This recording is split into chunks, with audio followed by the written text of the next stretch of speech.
Hello, friends. Hello. It is now, because the time just flies. It's Thursday, isn't it? Let me make sure. The 25th of June. In a couple of days, it'll be my oldest sister's birthday, Stephanie, on the 27th. So I see that. Okay, Dave. Yep. That goes. That goes back to videos from probably about 10 years ago. A long time ago, when someone noticed that it looked like a hat. I wasn't noticing it until someone said it looks like a dunce hat. So then now you understand, right? So some of you folks checked out that news clip that I was a part of regarding the local noose that was found, and you're wondering what all I said. Really, you can kind of put it together, but I'll go ahead and tell you what I, in essence, said. So hold on.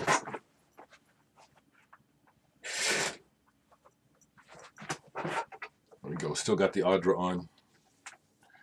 Still on my second cup of coffee, so I'm a little.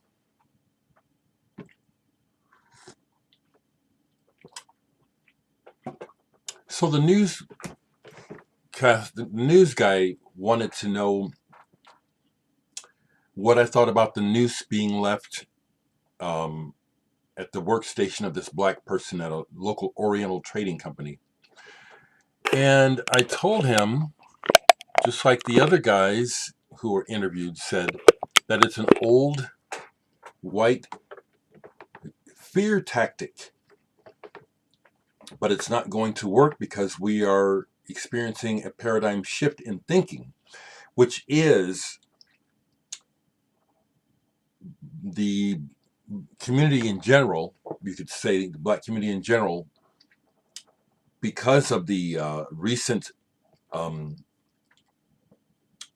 sting of slavery ending and the total dominance of everything by white people, that those tactics did work. They did bring fear because people were dying and dying very brutally.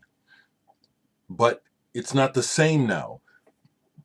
People are not, it's, as you've noticed, it's not just black people who are tired of this mess and who are full of unrest. We have a lot of young people who weren't around in the 60s, so they don't know about this legacy. They're not afraid. I'm not afraid. I wasn't then. I've been fighting all along. So that's part of what I was trying to say, which is that this tactic isn't going to work, and that another thing that's becoming more apparent is that as much as it's racism, it's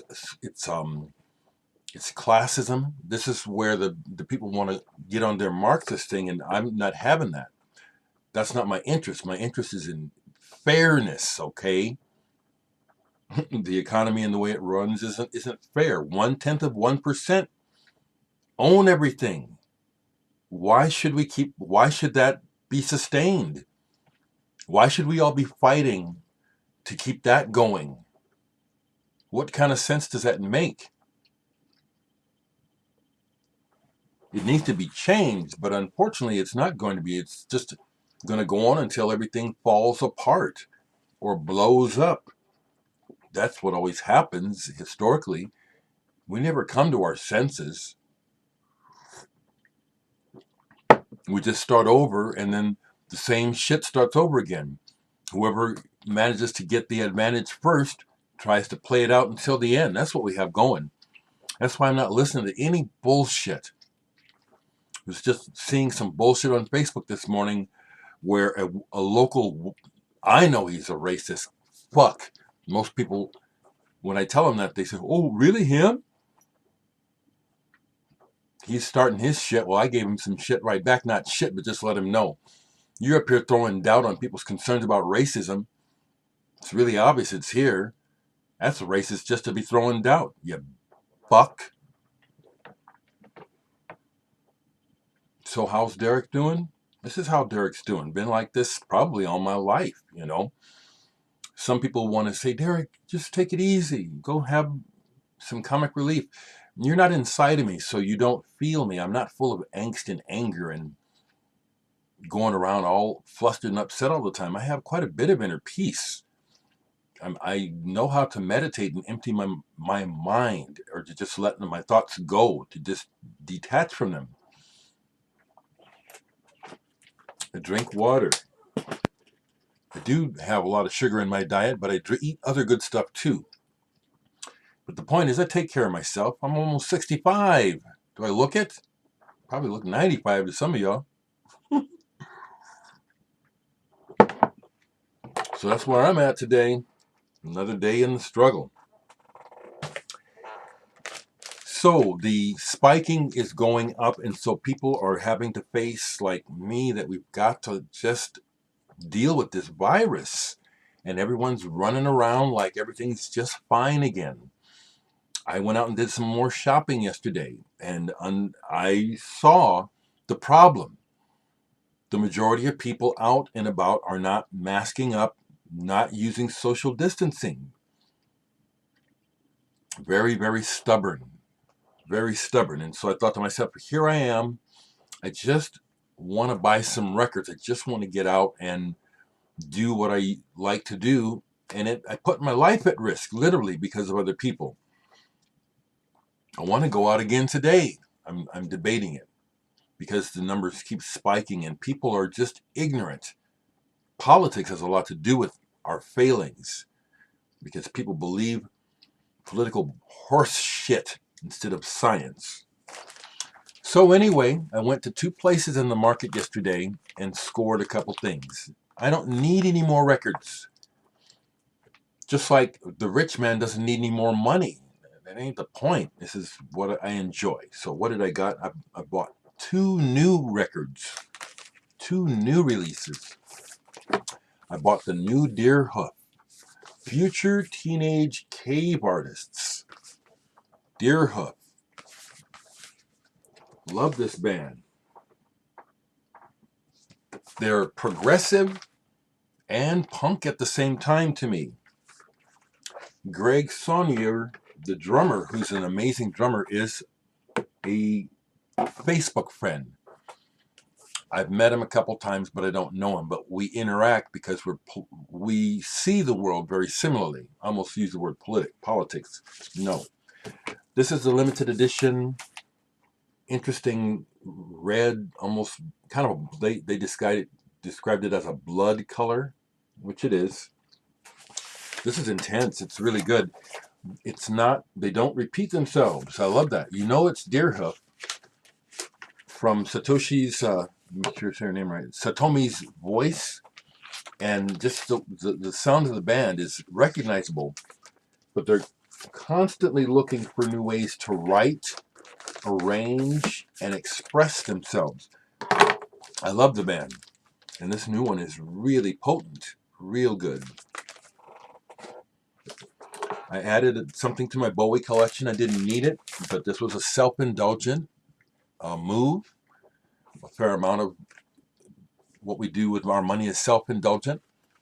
I picked up this recent, well, it's not recent, 2015, but this is Bowie's Aladdin, Sane. I love this album. It's not my favorite Bowie, but it's strong. I have a lot of strong memories from when this came out. My friend, Paul, the Air Force brat who turned me on to all the music in Europe, he could afford to buy this when it came out, and he was enthralled with it. And I wasn't at first, except for Mike Garson's piano.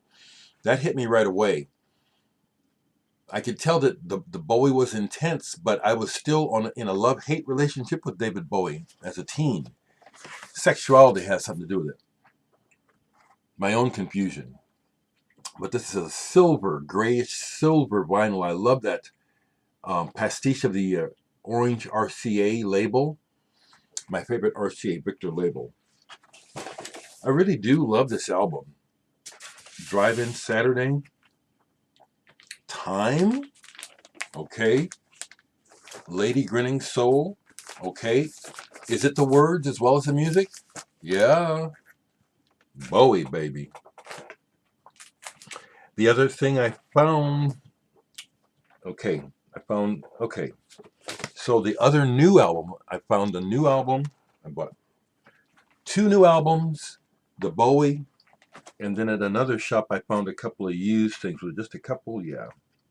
Okay, so the other new album that I bought, which is new to me, it came out last year, is the latest Flying Lotus. Flamagra, I believe is how you say this. This is just black vinyl.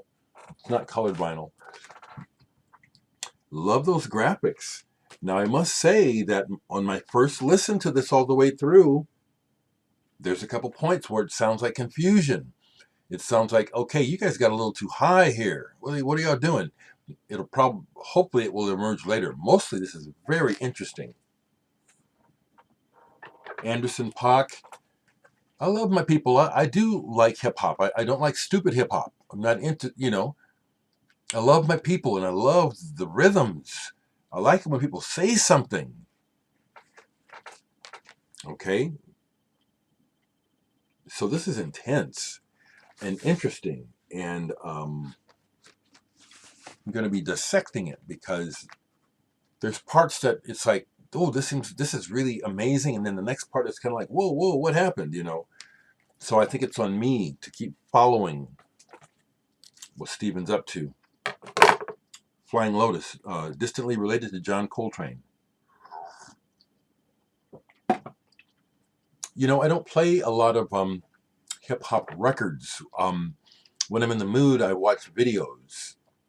So, for example, last night I enjoyed a nice run of watching DJ Quick, old school. I really like DJ Quick's way of conversing through rap.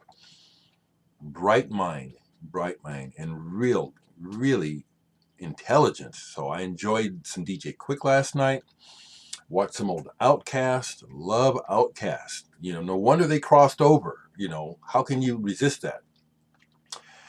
Some old stuff I was watching and listening to. Lady in Rage, my Afro Puffs with her badass. Please, I love her.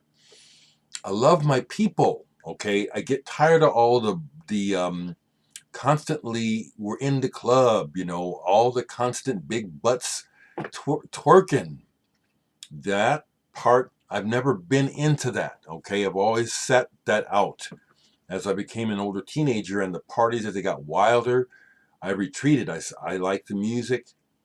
I like girls. I like sex, but this is too much for me. Too edgy, too dangerous. Don't like it. So that's my commentary about where I'm at. I love my people and our music. But all this music is mine. I'm saying that. Y'all can divide here and cut there. It all belongs to me.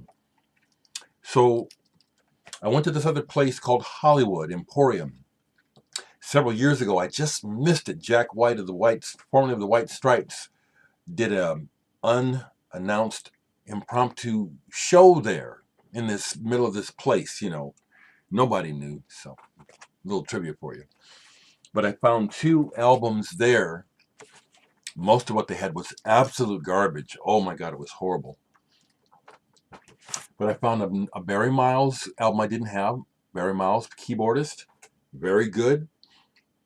Real fusion and jazz. Skytrain, this is very good. I don't remember this album. Excuse me. 1977, which explains. 1977 was when commercially punk was breaking out. And I was checking it out and seeing what was going on. At the same time, I was still listening to what I listened to, which was prog and jazz. So I was absorbing it all, but I missed this album.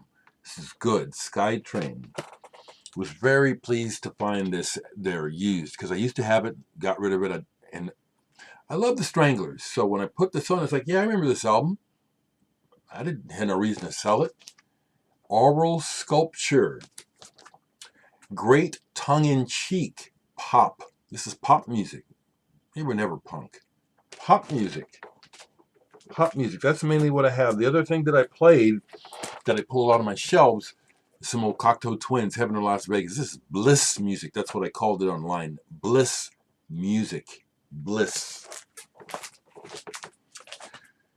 So, contemplating whether or not to just settle down and stay home or go ahead and mask up and go out to half-price books. I have a feeling, and usually when I get a feeling, it's because I'm right, there's something there. Of course, that's the nature of the business, products are coming in and out all the time, but I have a feeling that I'll find something the next time I go to half-price books. I might go today, I might not. How are you all handling this pandemic so far? Are you working? Are you still trying to stick close to home? I have been trying to. I started to loosen up. I always mask up. But as you saw in the news clip, I took the mask off. And then while I was browsing, I had my mask off because there was hardly anyone there. But how's it going for you? Because it looks to me like our flawed response to this very real health risk is prolonging it. And as a result, it appears to me that the devastation of it is going to be much greater, mainly because we have no unified leadership regarding how to approach handling this. I keep saying, but I guess I'm no one. I keep saying that if our leaders were so smart, they would see that the short-term economic disaster that we're dealing with in the long term will be okay if we switch our focus from propping up the banking system with the money, focus on caring for the people and providing what is needed until the coast is clear and we can get back to focusing on profit making. It seems a little fantastic, but I think we could do it. If I were in a leadership position, I would. I would try to make some sort of decree that says, for the time being, the focus is not on acquiring rents and making sure that payments are made. Let's make sure everyone gets what they need, and we'll sort it all out. But we need to survive this first. I don't see that happening. So here we go. A couple of more things before I go. I pulled these out of my burnt boxes because I never see the albums, but I still want them. Blossom Toes, English pop psych band, We Are Ever So Clean. Some of these members went on to do some other things that are more well known, but those are some good English albums. Okay, folks, I'm out of here.